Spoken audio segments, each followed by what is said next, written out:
I'm Stuart McIntosh with the BBC News. Hello.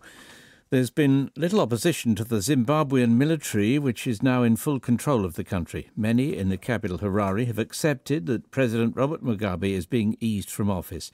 Key allies have deserted his wife, Grace, whose rise to prominence led to the intervention by the military. More from Shingai Nyoka. President Mugabe was last seen in public a week ago. He looked frail and ill at an event where he renamed the country's main airport after himself. By his side was his wife Grace, his favoured candidate to succeed him. But it seems military leaders were unwilling to see that happen. Grace Mugabe is now reported to be out of the country, apparently seeking protection in Namibia.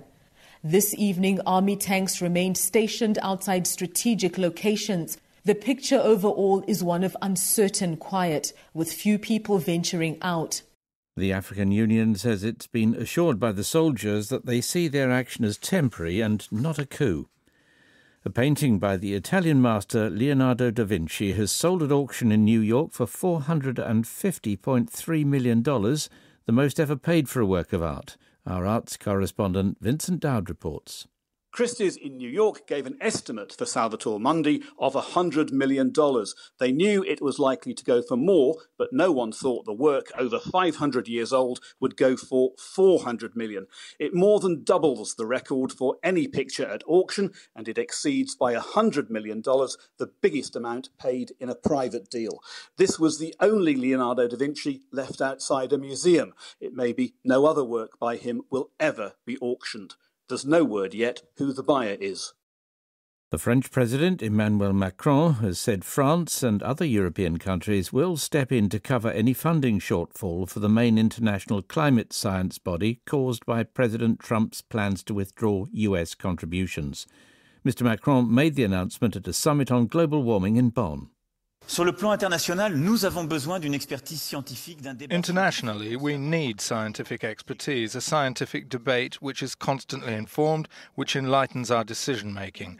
The IPCC is one of the major actors in this, but today it's under threat from the United States' decision to not guarantee its funding.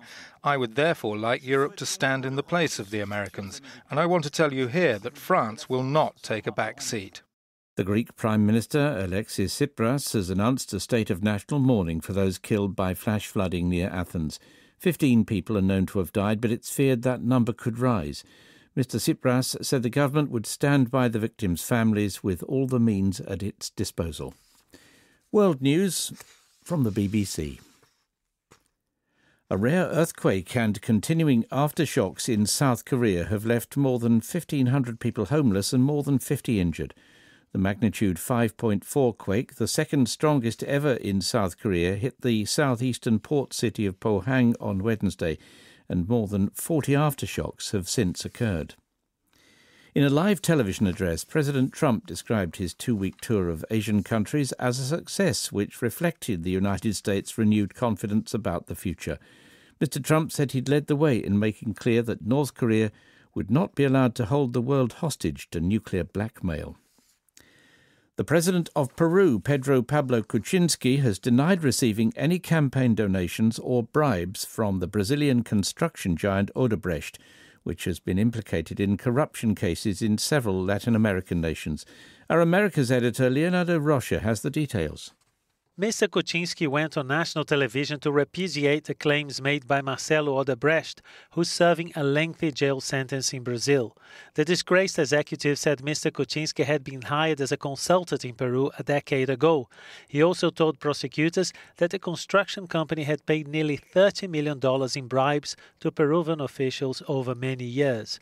Mr. Kuczynski said the allegations were false. Peru is one of many countries allegedly caught up in the web of corruption spun by Odebrecht. The company has admitted paying bribes to secure contracts across Latin America and Africa.